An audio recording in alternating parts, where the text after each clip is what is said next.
Okay, ladies and gentlemen, welcome to our podcast for the day. Today being the 28th day of November, the year 2022. My name is Sharon Paul, and we're going to discuss matters state of the nation. And I'm here with Duncan Thuku as my co-host. Are you my co-host or you're my host? Yes, Mr. Sharon Paul. How are you doing, sir? I'm good. Welcome to the focus group. Asante. Hey, bro, it's been a while. I think it's more than 5 years since we last saw each other. Sorry. Uliamua kuficha white. Yeah? White lazima ifichwe. Uliamua kuficha white. This is the 28th. Yeah, today is 20th November 2022. Yeah. Exactly. Wow. It's been long. Welcome to the focus group again. This is a new day, and we welcome you back again. We say thank you for being with us, and we say thank you for joining us today. This is a very, very, very rainy and a very beautiful day. With us today, Mr. Sharon Paul. I promise you, this is one wave you do not want to miss for the next, I believe, infinity. Let's hope. Yes. Yeah, Mr. Sharon Paul. Itakuwa ni leo na forever. Na forever. Yeah. So, Mr. Sharon Paul. Yes. There's this tradition in this office that normally heaven is a place we want to all end up in. And they say we need to pray for that invitation. So, my friend, kindly, would you take us to heaven? It's called the prayer. I know maybe it's been a while since you've done that thing. Like, please take us to heaven. You know, being close to God is always a way to help us achieve most of the things that we like to achieve in life. And starting the day by word of prayer always gets you protected. Exactly. Helps you to achieve whatever you want to achieve in the course of the day. I understand. So we can have a brief prayer, and then we jump direct into the discussion. Please take her there. Yeah, okay. Mungu Baba, tunasema ni asante sana umeweza kutufungulia mchana wetu wa leo. Tunasema ni asante sana umetulinda usiku kucha na tumeweza kufika hapa siku ya leo. Mungu Baba, unajua familia zetu zote, unajua marafiki zetu wote, na unajua yale yote ambayo tunayo mioyoni. Tunakuomba uweze kuwa nasi hapa katika studio, na vile vile yale yote ambayo tutakuwa tunaweka katika gumzo. Mungu Baba, uweze kututangulia marafiki zetu wote popote pale walipo, wazazi wetu popote pale walipo. Mungu Baba, tunakuomba nao pia uweze kuwazingira na damu ya mwanao Yesu Kristo.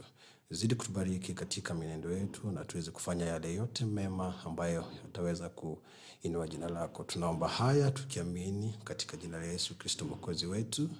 Amen. And amen. Thank you, Mr. Sharon. There's no formula in prayer, whichever language. Whatever comes out, comes out. Trust me. Tukifika kwa Mungu, hakuna mambo mingi. Hakuna mambo mingi. Kabisa. Yes, Mr. Sharon. Yes, please. How have you been? I've been great. Yes. Nashukuru. Wait, did you vote? We are trying to put that behind, but yes, I did. I think it's gone. No, Mr. Sharon, it's very interesting how people say, mimi sitaki mambo ya siasa. But then again, you understand, politics is what runs any country. Exactly. Politics is what brings food on the table. You may not see that in a first-hand definition of it. Let me tell you this, politics is what runs our lives. There are two avenues of being into politics. There's that passive follower of politics, na kuna yule mwenye ni anapenda siasa diehard. So however much we try to say that I don't like politics, I'm not a follower of any political party, what I duly understand deep down is that there's a way politics molds our day-to-day life. It affects the economy, it affects the education system, it affects health. So once politics goes down the drain, I think the entire nation is in a mess. Exactly. Yeah. And I remember our former president, Mr. Mwai Kibaki, may soul rest in peace. That was actually His Excellency. Mheshimiwa. His Excellency. Nasikia kuna tofauti na marehemu na hayati. Yes. So we'll discuss that. Na mwenda zake. Mwenda zake. That was a good one. Now, our former president, Mr. Honorable His Excellency, Emilio Moi Kibaki, Yes. made a comment once and he said, voting, muhimu sana. Kabisa. And he followed up that sentence with a very funny disclaimer. He said, kama wewe huwezi piga kura, wewe ni nini? I know. Yes. So basically, I believe these... let me give you an example. Our trade CS right now, Mheshimiwa Honorable, like you said, Moses Kuria, has given a threshold of 72 hours to farmers to sell their produce. 72 hours. I was watching the news this morning, and some of the farmers are saying, bei ni mzuri, because it never got this high. Trust me, I've never seen produce being bought at this amounts. It's 5,000 plus, a gunia.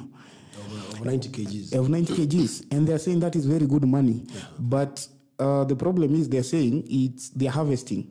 So they should be given some time up until January or something to get their produce from the shamba. Na wakuja wazikaushe so they can sell to the government. I do not know how logic is that, because we have people dying right now. One thing, being a subsistent farmer and a commercial farmer are two different things, because wale wa subsistence farming watavuna wakaushe, labda they still consume the green maize, but now for these who are going into commercial business with the harvest, I think the threshold, the time span is quite too limited, because I'm not so much of a farmer, however much I practice just a little. I know there should be an adequate time for the grains to dry and completely dry, so that when they'll be stored in the silos, hii mambo na aflatoxin or maybe any other disease that can attack the maize in the storage can be avoided. So I can say, for lack of a better word, in my vaguest understanding of the threshold, I think that time was quite too limited. Manake hata vuna leo, anike kesho, alafu waambiwe ya kwamba the government wants to buy. So maybe there could be karata kidogo na chezo hapo, but we always say, unless we get the other flip of the coin, we can never understand really what's going on. But Mr. Sharon, yes, I think this is a conversation we've had for so long. And what Mr. Kuria is saying, I'm not defending his point. Actually, I'm very against importing maize from outside. Yeah. But what he's saying is, we cannot be having the same conversation over and over and over again. There are people who have held maize in their storages. They do not want to give that maize to the government. They want to hold that maize so they can have the monopoly of selling this maize. Mr. Sharon, let me give you another point. Just before you continue, there's that creating an artificial, let me say, artificial shortage of stuff. Let me say now, for instance, this one is the base commodity. Holding back so that masoko zikwe bila, and I'm so sure that I have maybe 1,000 bags of maize in my storage. When we see that there's this shortage, and then now I come to sell, I'll take advantage of monopoly. I'm the only one with it, or now the demand is too high, and I have this harvest, lazima bei itaenda juu. So if it's true that whatever the CS was saying, that or the government is telling us that kuna wakulima wengi ambao wameshikilia mahindi hawataki kuuza for their own selfish benefits, then I think that is even very wrong, even to the consumers and the entire public. However, even the other thing that the government is doing, like now importing, it was 90 million metric tons of maize. Yeah, I'm not so sure, but I believe it's something closer to that. Yeah. So you see, this one, if at all our farmers from the Rift ukweli wako na hizi mahindi, lakini wameshikilia wataki kuuza, and then hii mahindi kutoka nje imekuja ikiingia, wataumia kama wakulima wa humu nyumbani. But whoever is doing the importation is also now going to reap fat at the expense of our farmers from I can say the entire western block of Kenya. But then again, you see, it's not everyone who's holding maize, whether on the rift, whether on the north or wherever.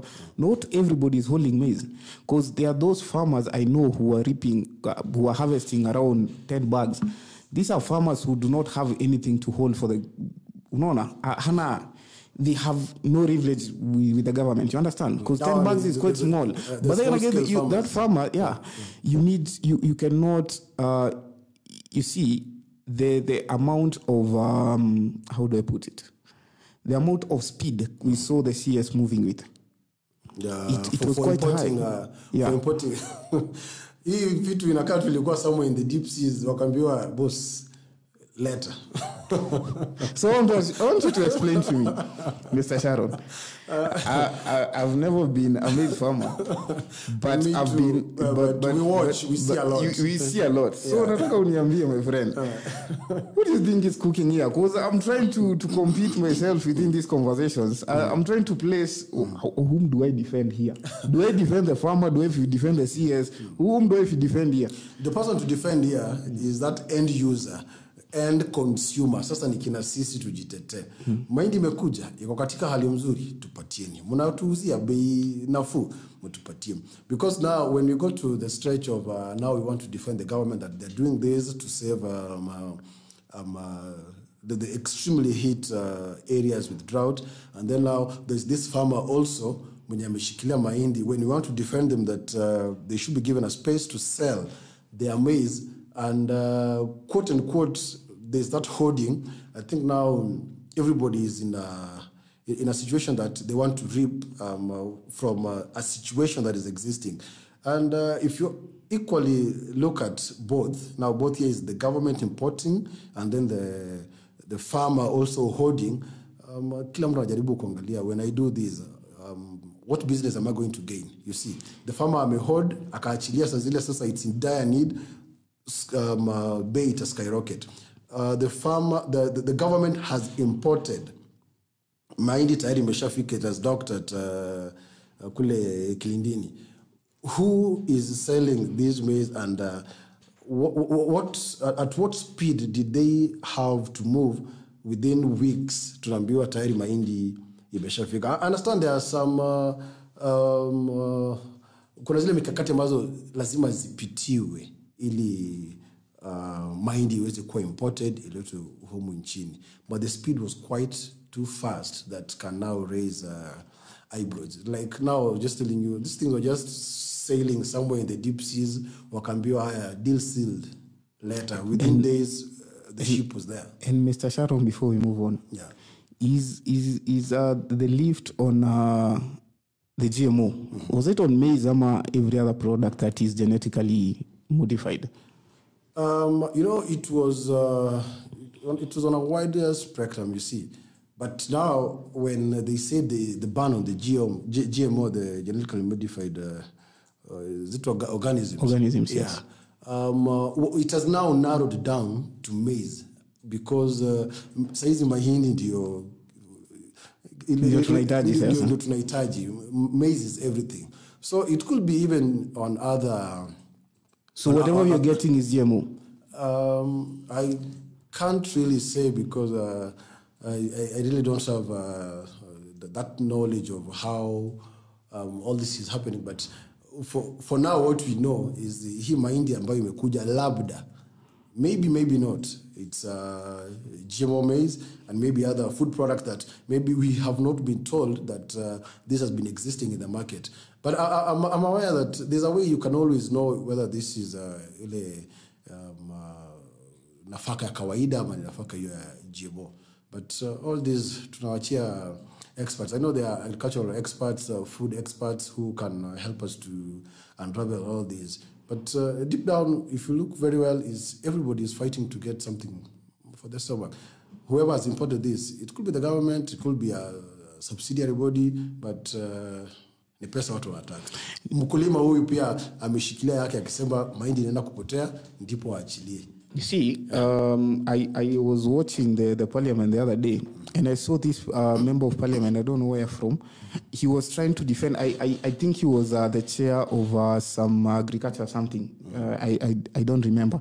But he was trying to defend the GMO importation. And at some point he said that what they're importing is, we already know farmers have maize, and we are going to buy that maize. But the maize that farmers have is not sufficient enough to provide for each and every other Kenyan in this country. Especially those who are suffering. Exactly. They are still part of this Kenya. Because unaona, if the maize we have is not enough, hata achana na semi-arid areas, hata wewe mwenyewe utakosa. So what they are importing is the surplus that we do not have. That is what they are importing. And he brought a case whereby the acting, what do you call him, Speaker of the Parliament by then, told him he needs to make a stand and say if he's representing US or he's representing his member of the constituency. You see, let me take his stand a bit and say America has been consuming GMO for the longest time ever. And this is without data, but it is there. But for me, it's without data for the facts. But GMO has been consumed in America for a very long time. But I hear there's a way you can distinguish this is GMO and this is organic. And organic is actually very expensive in the US. So meaning there's something wrong with this product that is fairly cheaper than the organic stuff. Meaning kuna shida mahali na hii kitu yenye inaletwa. You understand? And there's something else. What does it mean when we do not have drought? Because they will get a time, rains are coming. They'll get a time when we do not have drought in this country. Then we have so many GMO products in the US that are getting their way into this country now.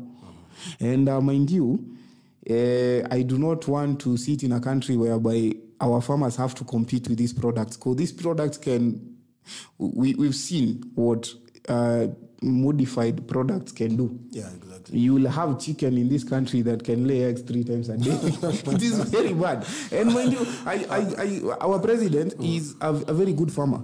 His Excellency, the William Samoei Ruto, he's a very good farmer. I've seen him do chicken on large scale. And it is a very good thing. He made this clarity whereby he only intends to serve for 10 years. There were some rumors that there's some uliwe for the president to go longer, but he's made it very clear. 10. He only wants to serve for 10 years and he goes home. When he goes home, it is very important for him to go back to farming. Because you understand, we need food security in this country. And our president doing what he does on a large scale, it is very important that we get these people to consolidate their efforts so they can give us food security. You know, let me just say this. It is very funny. Where I come from, there's a saying that says, Mushara na mukodo wakodo kagotake. Let me just laugh though.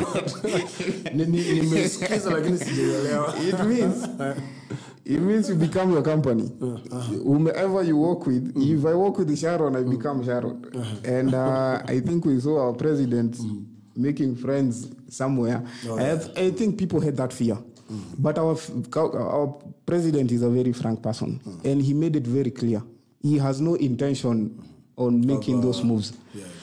So he's comfortable with serving whatever term he's serving and going back to farming. And we need this. We do not want our president, when he's back into farming, apatane na kuku inataka mayai mara 3 kwa siku na yake aliacha ikitaka mara 1 kwa siku. So are we going to look at a situation whereby our farmers are going to have to compete with things they cannot compete against? But you know, all this narrows down to what are the contingency plan that we have, the long-term plans the government has in tackling history ukame. Because it's been there, I think 2-3 years ago, every other time, there's a cycle of time that utapata lazima we suffer from droughts. Immediately the drought is done, heavy downpour. 1 month down the line, hatuna maji.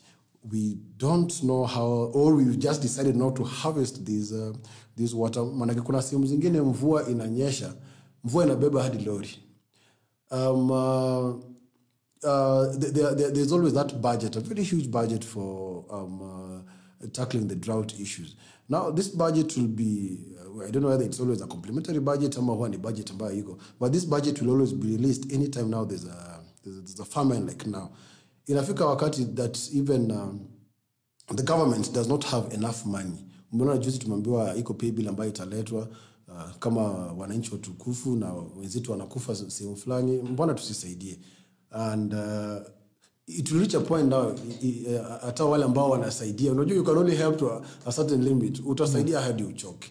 Manake it's being said, if from the taxes that we are paying and the taxes are well managed, hatuwezi kuwa na shida kama hizi. There just has to be a proper way of managing this drought so that it's done once and for all. When it rains uphill, ile maji inakuja huku chini, there's a way this water has to be harvested, maybe kept, so that ile wakati mvua imepotea, this water can be pumped again to areas that are now, let me say, semi-arid or the arid areas, or just places that do not have sufficient rain, to help people in agriculture. It's a cycle that will always come and go, pesa inaingia natoka, but so is the issue money or is the issue management of the money? The issue is not even management of the money. The issue is how to manage this drought. You see, and I believe we have experts that wanataka kutusaidia. Na ndio nakuuliza, you see, drought is not an institution. So where is the problem? Is the problem managing the money that is put for drought management? Yeah, exactly. Ama is the issue the people who are given the money to manage the drought itself? We will go round and round pointing fingers, but I think there is just a body that maybe no, tunajua pia sisi si wataalam sana katika mambo ya kuangalia jinsi ambavyo shirika za serikali zinakimbizwa. So there's just somebody or a cocoon of people just seated somewhere that mismanage. Mr. Sharon, yes. Forgive me if I move out of the lines here, but I believe our problem is that we've relied on these people called experts for so long. Because it is not the first time you're talking about drought. It's been there since, I think, time kutoka tupate uhuru. It is not the first time we are talking about drought, Mr. Sharon. It's been that's why I'm saying we've had experts. Yeah. Now the experts are there, but now I think the problem again is the implementation. Exactly. Experts wamefanya their part, wakaleta report, wakasema tufanye ABCD so that this can come to an end. But now whoever is given the mandate to implement, manake sasa ujue pesa itaenda to the implementers. Pesa ni tamu bana, hata Judas Iscariot ilibidi nini apige busu sagodi. Mpaka venye umenyooka. Pesa ni tamu hatutakataa. Nakumbuka iko wakati sitaongea sana. Hizo ni zetu za behind the camera. You're good, Mr. Sharon. I'm very good. Yeah, this drought issue is becoming very personal. Yeah, I know. Because it's becoming very personal. Because you see, it affects everybody. I was having a conversation with someone from one of the bodies that has been kept to selected to take care of us to make sure we do not go through these things. And these bodies have become managers of this. Do I call them calamities? What do I call them? Yeah, they've become managers of it. Basically, it means these people are not employed up until we have these kind of situations.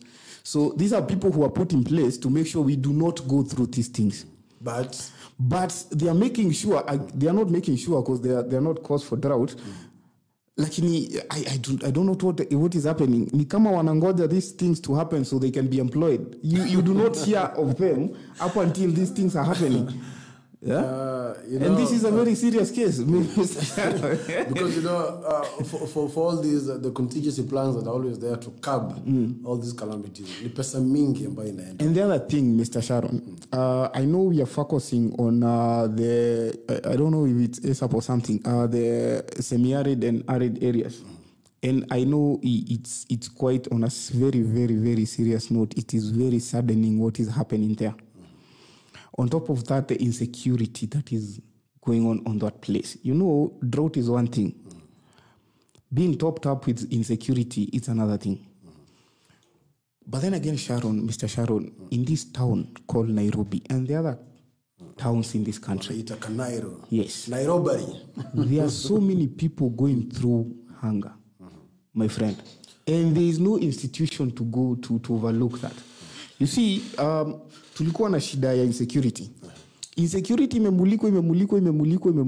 The Interior Secretary ameongea so tough about it. Now the problem with us is when we do not have insecurity, we move on. You see? Let me just cut you short a little. Yes, please. One thing will always lead to the other. So zile naumwa na njaa, sina pesa, I have to survive. I have to eat. I look for an avenue kupata chakula. Okay. This is now when hata kama wewe ni mtu muungwana kiasi gani. Ulikuwa unapita tu pahali kwa jirani ukaona ameweka basikeli yake vibaya. Yes. Boss utapita nayo. Utaenda basikeli labda ni 10,000. Since you just need to solve your immediate problem. Yeah. You'll go and sell this bike at 3,000. Exactly. To satisfy your immediate need. So I believe when we get to the root cause of all these things that are affecting us as Kenyans, I strongly believe we will get a way out in a way that Kenya will be a very satisfied country, a very peaceful country, and a country that is economically empowered. Nimekumbuka story fulani just to take your beat. About the importation, ulisema kuna ile threshold ambayo we as Kenyans can produce. Ulisema kama our consumption, for example, this is just an instance, our consumption as a country is 1 million metric ton. Wakulima wametoa 500 wametoa 5 million. What did they say? Our consumption is 1 million, 1 million metric ton. So wametoa 500,000. So hii 500,000, I think pia ni jukumu ya serikali kuona vile they'll top up. I think that's also what brings to importation. Najaribu kutetea serikali kidogo hapo. Lakini nakuona. Whoever imported, as long as Kenyans are being fed with vyakula ambavyo havita tuathiri, na wakulima pia waachilie mahindi zikuje to the market, we buy, and maybe the government can also buy and tusaidia wale ndugu zetu ambao wameathirika zaidi na ukame. Now back to insecurity. I am hungry. I have to look for a way and means to feed myself, feed my family, you see. So the moment all this is happening, the current generation that we have, I'd say even the population in Nairobi, I think the youth constitutes a bigger percentage. Sasa my youth man, sasa zile wamekosa chakula. Sisi tunakuja hapa mazo na paratu ni ngeta asubuhi mchana, kila pale ukienda inabidi you can't even walk with the valuables. Sijui kama hii ni ofisi, naona kama wewe sasa unatembea na kabambe ujue. Ukipatwa hata siasa ukipatwa. And Mr. Sharon, yes, just to cut you short because naona mali unaenda. Hence my point. I think we're looking at this thing in the wrong way. The reason we have insecurity in this country, it is not because people are immoral in this town. It is because there's a problem. You get? There's a problem. And this problem is called hunger. And when you look at people in urban areas, I believe there's kuna wakati tulikuwa tunafanya kazi mahali na tulikuwa tunagawanisha hizi vitu rural, urban, and all these things. And we used to it is very good for analysis, but it gets to a point whereby in your own analysis you need to analyze things as they come. Sometimes you do not have to be very, do I call them semantics? How do I call them? You do not have to be very scientific about it. Because when you see someone stealing, na venye unasema mtu anaiba simu ya 100,000 anaenda anauza 5,000, it tells you something. You get? When you run the numbers, when you run the data, and this data will tell you something. Mr. Sharon, we've done this before. I know. Tupewe hii kazi bwana. Everything always trickles down to numbers. Yeah, exactly, to numbers. And these numbers will tell you something, that these people are stealing to feed themselves. These people are not stealing to have fun. This one also brings us to the issue unemployment. Because even if I'm hungry, but I'm employed, unajua kuna ile ukame ambayo itakuja, it sweeps the entire country. Be it that you are employed, everybody is missing, hakuna chakula. But ikifika ile wakati ambapo sasa unaona kuna njaa, ukosefu wa usalama, so this one thing will lead to the other one. Hao watu wawili ambao wako na njaa na hii ukosefu wa usalama pia imeletwa na ukosefu wa kuajiriwa. The moment now I'm hungry in the house and I have nothing to do, I'll definitely walk up. Yeye niangalie tu msupa naona ameng'ara vizuri, lazima kuwe na simu ya bei ghali. Unajua hao wanashtuliwa tu kidogo, wamekurushia pass. Wanaume tunajaribu to fight back, and the moment we are fighting back, we always say, just for the sake of your life and the people depend on you, acha wakuja wachukua ende. Kani simu bwana, tengeneza WhatsApp group, changa ingine. Unaone but umefika nyumbani wholesome and you're okay. So this thing, though you've just put it, there's a problem somewhere. It comes from hunger, to insecurity. Somebody is hungry, lazima apige mtu ngeta ili survive. Alafu pia kuna huyu ambaye hana kazi na lazima ajikimu kimaisha, unaona? Ushaelewa? Atatoka pia yeye when you're stepping out unasikia kama you the people depending on you. Exactly. Daddy, please come back with something. Your time hauna. Now for you to fulfill the promise of okay sir, I'll bring you something, you have to go and do something outside. Yeah, because it can't be something good or something bad. Yeah. Ndio kwa sababu unapoona saa zingine we are seeing on national television, so and so has been gunned down. Mpaka unashtuka unasema su ni jirani yangu tumeishi naye hapo vizuri. And I believe what you're trying to do, Mr. Sharon, is hunger in point A is the same hunger in point Z. Exactly. It's only that being in an urban setting, there are a bit of a broader avenues to getting yourself fed. I believe that's the only distinction between point A and point B. And giving notice to people not to steal, I think that's not the solution, because they're going to steal. They're not going to steal, then you're going to provide for their mortgage services tomorrow, because they are going to be dead out of hunger. You understand? And I believe it is a very good thing this government is doing. It is getting ahead on this thing. But we need not to criminalize people who... Crime is in no way good. Yeah, you know, if you go... Crime is no way good. Let me just make one point. Okay. My point is this. Ninajaribu sana kuka on that it's a very thin line. Najaribu kuka in that safe line. Let's not code one thing a million times. Unaona? Let's not take hunger and try and code it in so many labels.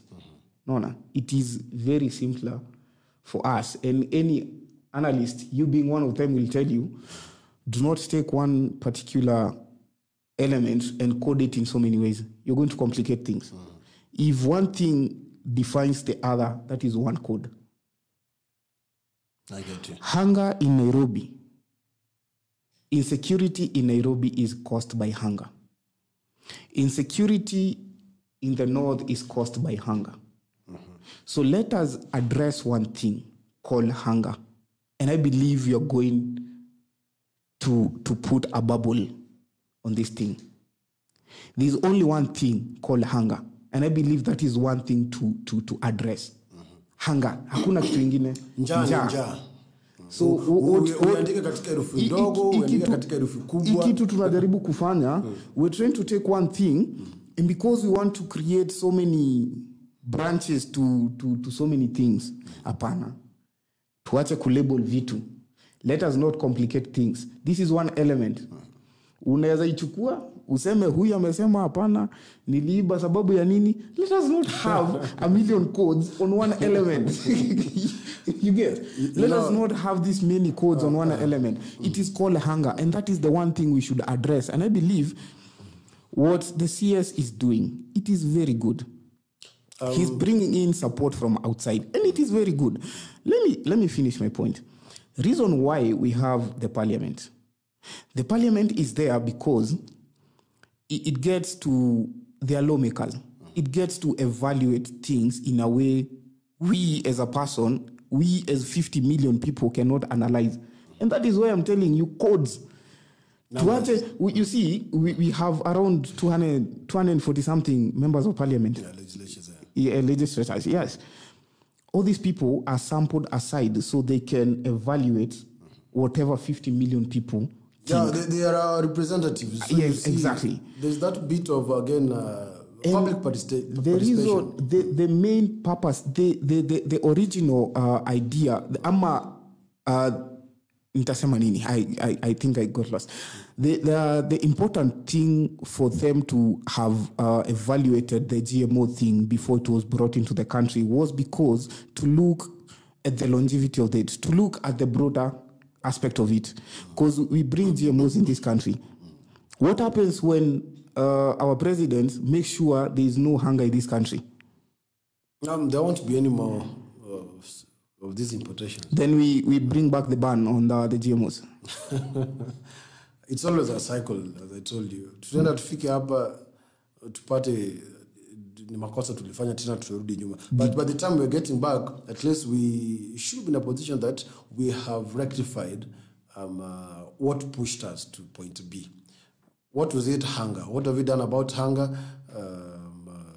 We've made fertilizers available at a recommended price. Tumefundisha wakulima wetu how to harvest water so that when hunger comes, when ukame strikes, they can wanaweza tumia maji kunyunyiza mimea, you see.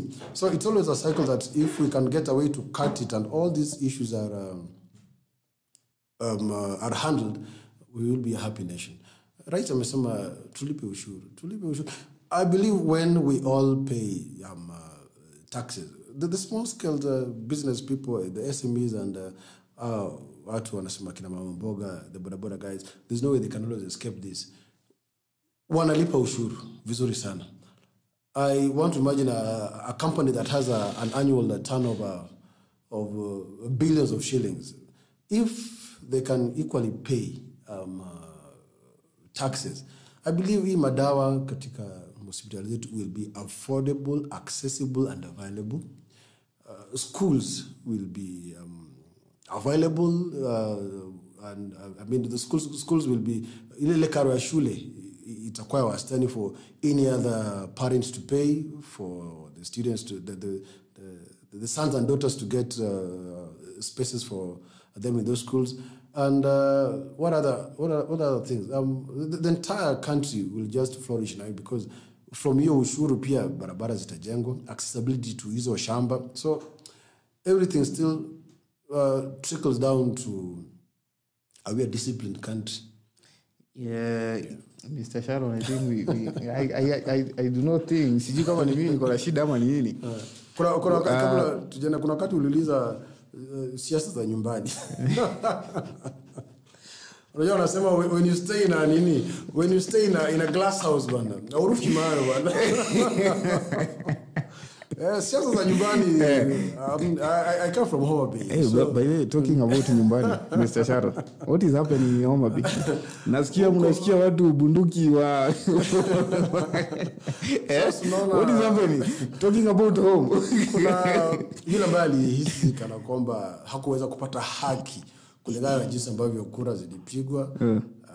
Kuna yule pia alihisi kana kwamba ameshinda rightfully, so everything went on well, watu wakapishwa, people in government and things are silly. But you know, that person who is aggrieved she will never relax until I feel haki yake ime. But I believe this is the IBC official who's saying this. This is not the opposition. Yeah, actually all these I was also just following them from national television. So as I said, hizo ni siasa za nyumbani, I can't really comment. Tunangoja tu kuona whatever the courts will say, and then we shall follow suit. I voted here in Nairobi. Oh, you voted in Nairobi? Yeah, my polling station is Kileleshwa Primary. So, za kule nyumbani tulikuwa tunaangalia tu tunapigia wazazi simu. Kumeenda aje so and so has taken. We'll live to see another day. But for now, nashtuka sana kumbe kuna watu ambao walikuwa na acha tu niulize hii yetu usiambie watu mama alikwambia aje kuna mtu alishikua bunduki mahali hizo zote naona kwa TV. Unajua mama yangu yuko wapi bwana? Usifanye anze kufuatwa. Wewe ndio unaambia kijana yako. How is she by the way? My mom is fine. She's good. Doing so well. Tunasema she's retired but not tired. Yes. Bado anang'ang'ana za kufunza. Anatolea watu upumbavu, ushaelewa. It's very dangerous. You know, I've been watching this news nauliza tutapatana lini nikuulize why hizo pia mimi naziona tu ni siasa za nyumbani. You just follow keenly, you get to understand what happened and whatever the courts will decide. I mean, you know, the court is the supreme defender of the law, so whatever they'll decide we shall follow. Anaishi katika nyumba ya kioo bwana, uruhusiwi kurusha jiwe bwana. Naangalia mbali. Unaambiwa hapana rusha mawe katika police station. Utashikwa bwana. Mambo itakuwa mbaya. Ile watu wanasema call police. Hayo bwana hapa tatu hizi sema bwana. Bila saizi wanafagia watu na Mariam from whatever the governor wa Nairobi mheshimiwa Sakaja alisema vile vilabu katika sehemu za residential areas zifungwe bwana. I'm seeing videos trending online bwana. Mariam, unajua Mariam? Ushaipanda Mariam? Hapana bwana. Wewe bwana when you are a very law abiding citizen. Sisi law abiding citizen lakini unajua mambo yangu ni straight. Mariam lazima upande tu kidogo. Yaani upatiwe hata lift hadi nyumbani. Unajua tunasemanga the cell is ni keja wanaume wote. Police station ni keja wanaume wote. Unapeleka tu hapo unaambiwa this is your resting place for the night. Kesho tutaangalia mambo. Unaenda nyumbani. Unaenda nyumbani. Talking about your friend Mr. Governor. Is this time going to hold water? Because nakumbuka iko wakati tulisikia maneno pale hapa chini tena kukaenda hivi sijui natupigia kelele. I saw on Twitter, I actually had it on Twitter. I was listening to that audio on Twitter. It was so loud you could hear it. You listening to the audio on Twitter, you could hear it. Then mambo ikaenda hivi watu wakafagiwa. Then the next weekend I'm walking in Kilimani naona it's business as usual. So this time around, are we going to see some changes somehow? There's always these things that come in stages. Kuna yule ambaye atasema tufanye ABCD. As I believe as the governor, pia kumekuwa na malalamishi mengi sana from the residents of these affected areas. There's the shooting of the warnings, and then there is also a follow-up of the implementation. Amesema vilabu vifungwe. Which bodies are we going to use to reach down to these people to close these businesses? And you know, I strongly believe when these businesses are being closed, lazima pia uangalie hivi vilabu ni vya kina nani. It's about stepping on some toes that hataufai kuguza. Lakini sasa pia yeye ni governor, watu wamemlilia, watu ambao walimpigia kura, wakamwambia mheshimiwa hapa sasa imekiuka mipaka tusaidie. So we just follow to see what will happen. But over the weekend nimeona watu wamesafishwa, sweeping imefanywa, ndio nakwambia Mariam inakuja imeweka. Lakini sasa unajua Mariam kuna mahali inasimamaga na kuna mahali hezi simama. Ndio maana nakwambia that is probably why I've never found myself. Mariam inaweza simama mara mbili kutoka let me call it the scene of crime. Hapa katikati ikienda direct mpaka police station unajua nyinyi hamna chini. Lakini hapa katikati kuna gumzo unajua boss kunaendaje wewe kuna ngapi it's our country ndio maana nakuambia sasa there is a very huge difference because kuna there are places you'll never even have that conversation. Hiyo ya kusema ati sijui Mariamu ilikuja sijui we are having a conversation vile nitatoka. Unajua kuna zingine zinakuja ni order. Exactly. Enda safisha. Unapata walisema vilabu vifungwe by saa 5 za jioni.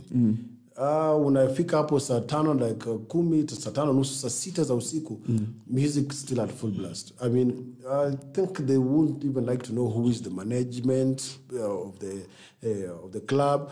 What the immediate persons ambao watachukua ni kina ndugu na dada zetu ambao walikuwa kwenye club. Watasafishwa sasa. Unajua pia kama mwenye club hao ndio wateja wake, he has to do something. Aende piga gumzo aambie waachilie mimi ndio mwenye club, acha mimi ndio nichukue mashtaka. Unaona manake akijaribu kufuatilia sheria sasa atasema okay inafika saa 4 za jioni tunapunguza kelele na muziki.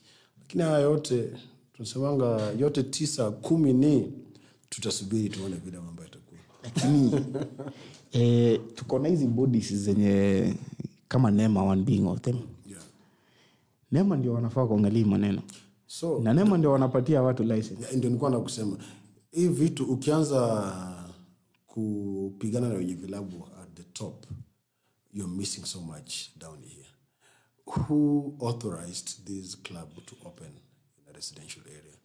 Ukiangalia makaratasi akonazo halali. Alipata kutoka kwa NEMA, kupata makaratasi. All those licenses are there. So you again wonder, did they do a background check to know where these clubs are and the proximity to the areas where people are living? Manake watu wamecomplain sana pia about the parking. Mtu wao anaamka asubuhi naenda kanisani unapata watu bado wanapiga sherehe, gate yako is blocked. Sasa hizo huwezi enda kutafuta mwenye gari huko ndani, washakamata vitu zake. Tunasema they are enjoying the hard-earned money. Yeah, so there's so much into it. If they can start getting all these problems from the root cause, from the root level, kukuja juu, nani aliwaamrisha mfungue vilabu katika maeneo? Hata before tumefika hapo Bwana Sharon. Hebu niambie because I know wewe ni kamati moja ya moja tunapata huko. Mbona why you so attracted na zile vitu ziko huko? Unaona hizi vitu ziko mtaani huku, especially hizi akina Kilimani na kina nini. Mbona mnakuwa so much attracted na hizo? Cause squeeze unaingia tao hakuna mtu.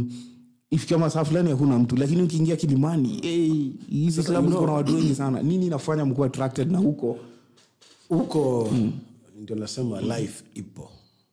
If you want to experience Nairobi nightlife, go to the affluent places bana. Huko ndo sasa utaona maisha ni. Bako unasema kwa nini naishi wapi? So you see people go to ati mbona unasema nini? Unajiuliza mimi naishi wapi nafanya? Mbona unapata watu huko kina ndugu na kina dada mazao unashangaa hapo sasa ndio maisha iko. You see when people are going out I can say they always why did there two categories? Mimi nimeondoka nimeenda kuchapa sherehe yangu. Niko na pesa yangu fulani kidogo nataka nijienjoy nirudi nyumbani. Lakini kuna yule ambaye ametoka baada ya sherehe kuna madhumuni mengine. Amefika hapo ni mwanadada fulani hivi anajaribu kuangalia kama atapata mshikaji ushaelewa. Na katika hiyo harakati ya kutafuta hawa watu hawapatikani mjini. Hapa CBD hawapatikani. Ukienda to our locals the estate utapata tu it's the normal the same class of people that we stay in the same neighborhood. You see whatever is happening there, it's knowing everybody from A to Z na ingia na kujua, so somebody can't get that's the gist that maybe they're looking for in this club. So when they go to Milimani, nakwambia tena mara pili huko sasa maisha ipo. Utakutana na vijana wamejipodoa, wamepiga luku. And that's what our young sisters and daughters I mean, sorry to say, but that's what they're going to look for. One, maisha pia imekuwa magumu. Akipata tu mtu ambaye anaweza msaidia kumweka na huku pia utapata vijana ambao pia they are ready for such. So huko maisha ni matamu. Umejidistance kidogo. But let me ask you this, Mr. Sharon. Do you think that the government enable hizi vitu? Because if you walk into Kilimani right now, most of the parking places zinalipishwa na County Council of Nairobi. Sindio? Yet you call them residential areas. Lakini ule mtu ameweka hiyo klabu, ukiamka asubuhi upate gari imepakiwa kwa hiyo parking, unataka kucomplain. Yet hiyo parking inalipishwa na kanjo. So you see, all these things narrows down to hata serikali inataka pesa. So mbona uite residential if you're willing to collect revenue from this place? Tunabishania nini? They are willing to collect revenue, and by the time they are going to do this, nadhani kuna sheria na masharti ambayo wamepewa. It's just that maybe wanga wanakiuka. Ushaona ataambiwa hapa, this is a residential area, you're putting up your club, your disco, but jaribu uzingatie the surrounding. No loud music, but ujue itakaa watatilia manani sheria the first week, first month, third month. Wanaona tuko huru kidogo. DJ ndio DJ ndio huyo ameachilia. So if you look deeply into this, the government will still be collecting tax revenue from these people, and kuna wale tunasema protected, quote unquote. So until it reaches a point now that kama sasa hivi the public, there's an outcry from the public, hapo ndio sasa utaona wakubwa lazima watetemeshe nchi kidogo, waseme lazima zifungwe, na ili zifungwe kuna steps ambazo zitachukuliwa. Umeona kama over the weekend watu wamepatiwa free lift bana, kwa accommodation yenye haulipi chochote. Wewe lala tu hapo sakafu baridi. Ukitoka hapo utairudi huko. Yeah, but there's still so much into it that we as ordinary Kenyans, ordinary residents of these places, we can never know. We don't know who are the beneficiaries of this, so there's so much into it. Tukienda sana pia tutakuwa tunakanyaga miguu za watu na ushaelewa. Mambo itarudi venye ilikuwa. Yeah, tunaomba. Na unaona kama hii mambo ya kukanyaga the CS ashakanyaga mguu. Our trade CS. Unaona kama maybe kuna mguu ako anafaa kukanyaga ndio maana alikanyaga. Unajua likely as we move on. Usiniake kwenye hot seat. Unajua serikali ni kubwa. The government is so huge. Kwa lugha yetu watu tunasema bwana, serikali ni kubwa, ni kama ng'ombe na kamba yake, hauwezi maliza. So huenda ikawa kuna sehemu fulani aligusia ambako anafaa kugusia, lakini unajua once again, as I told you, the theatrics that we see on the face value, on the surface, that whatever is happening in the government, we don't know what's happening behind the curtains. Okay. Mtu ataambiwa bana, enda uongee, enda piga kelele.